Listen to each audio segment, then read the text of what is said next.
कौन सा अटेम्प्ट था आपका ये? ये मेरा फोर्थ अटेम्प्ट था। फर्स्ट अटेम्प्ट मैंने अपने पोस्ट ग्रेजुएशन के टाइम पे दिया था, और उसके बाद मैंने एक सिंसियर अटेम्प्ट दिया था जिसमें मेरा प्रीलिम्स नहीं हो पाया था। फिर लास्ट ईयर इंटरव्यू तक पहुंची थी, और इस बार स्टेप बाय स्टेप चलते गए हैं। हाँ। वो मोमेंट कैसा था जब रिजल्ट आया, आपको पता चला, कैसे पता चला था?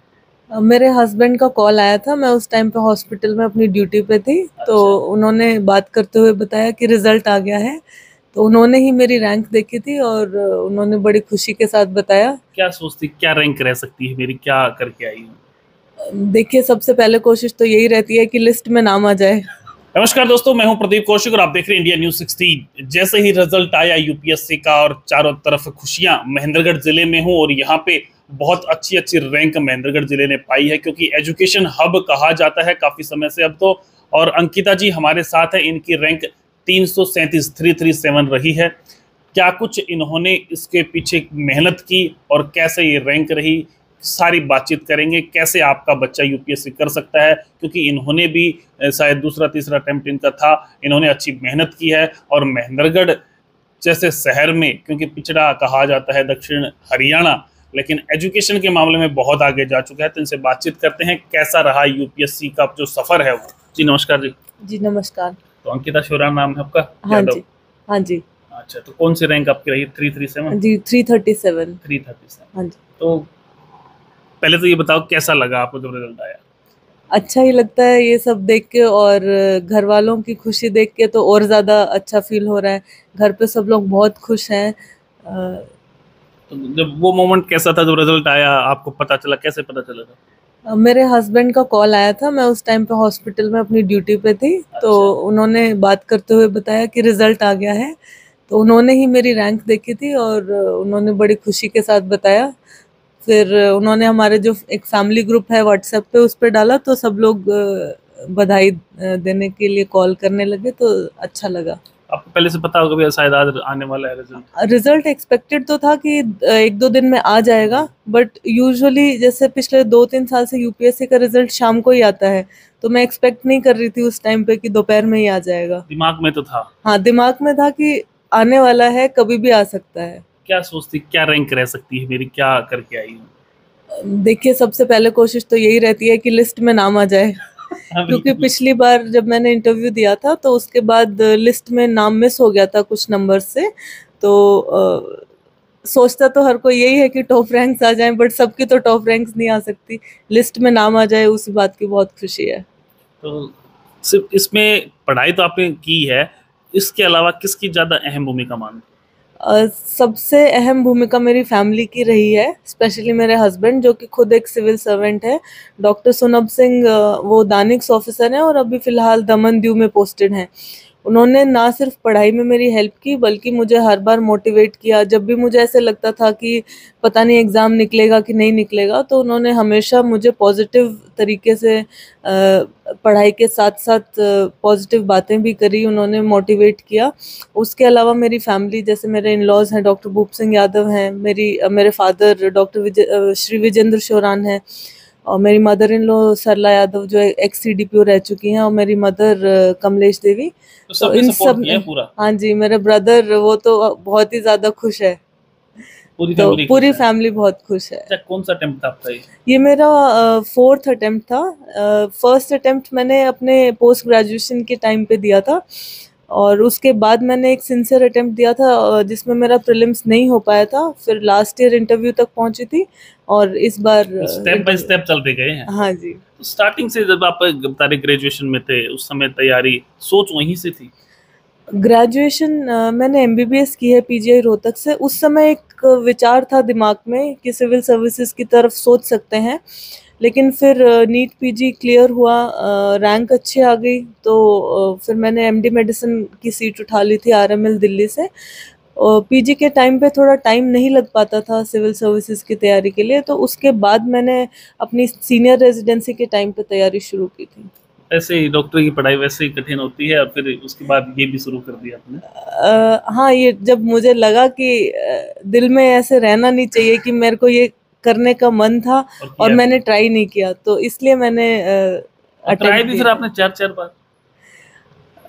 वो मेरे हस्बैंड का मोटिवेशन है इसके पीछे, और मेरी फैमिली का सपोर्ट है, जिन्होंने अच्छा, मुझे कभी प्रेशराइज नहीं किया कि जॉब कर लो, जॉब नहीं छोड़ना। मैंने बीच में जॉब से भी थोड़ा ब्रेक लिया ताकि मैं पढ़ाई पे फोकस कर सकूं, क्योंकि जॉब के साथ मैनेज करना काफ़ी मुश्किल हो रहा था।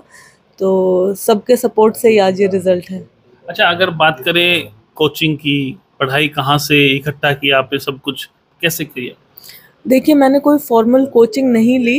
जो बेसिक स्टैंडर्ड टेक्स्ट बुक्स हैं उनको फॉलो किया था, अपने कुछ नोट्स प्रिपेयर किए थे, और करंट अफेयर्स के लिए यूट्यूब से ऑनलाइन रिसोर्सेज फॉलो किए थे।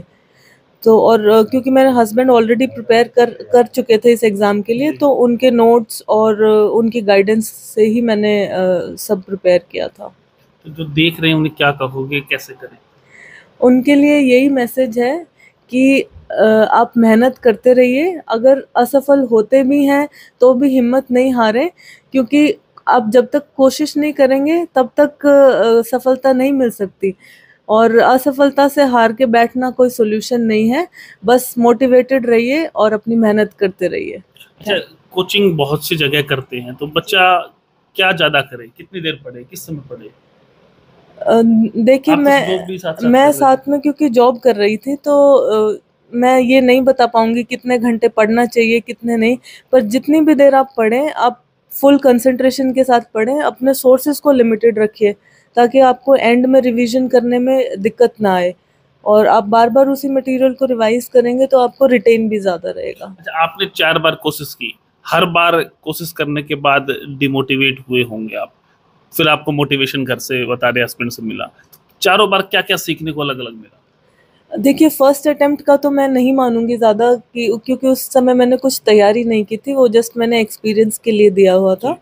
और सेकंड अटेम्प्ट में हाँ, मुझे थोड़ा, जैसे जब प्रीलिम्स का रिजल्ट आया था, क्लियर नहीं हुआ था, तो बुरा तो लगा था, लेकिन फिर फैमिली के सपोर्ट की वजह से कि चलो कोई बात नहीं, तुमने ऑलरेडी एमडी मेडिसिन किया हुआ है, तुम्हारे पास बैकअप है, तुम्हें चिंता की कोई बात नहीं, घर की तरफ से कोई भी प्रेशर नहीं आ रहा था, तो इसीलिए मैं लगातार लगी रह पाई इस चीज़ पे।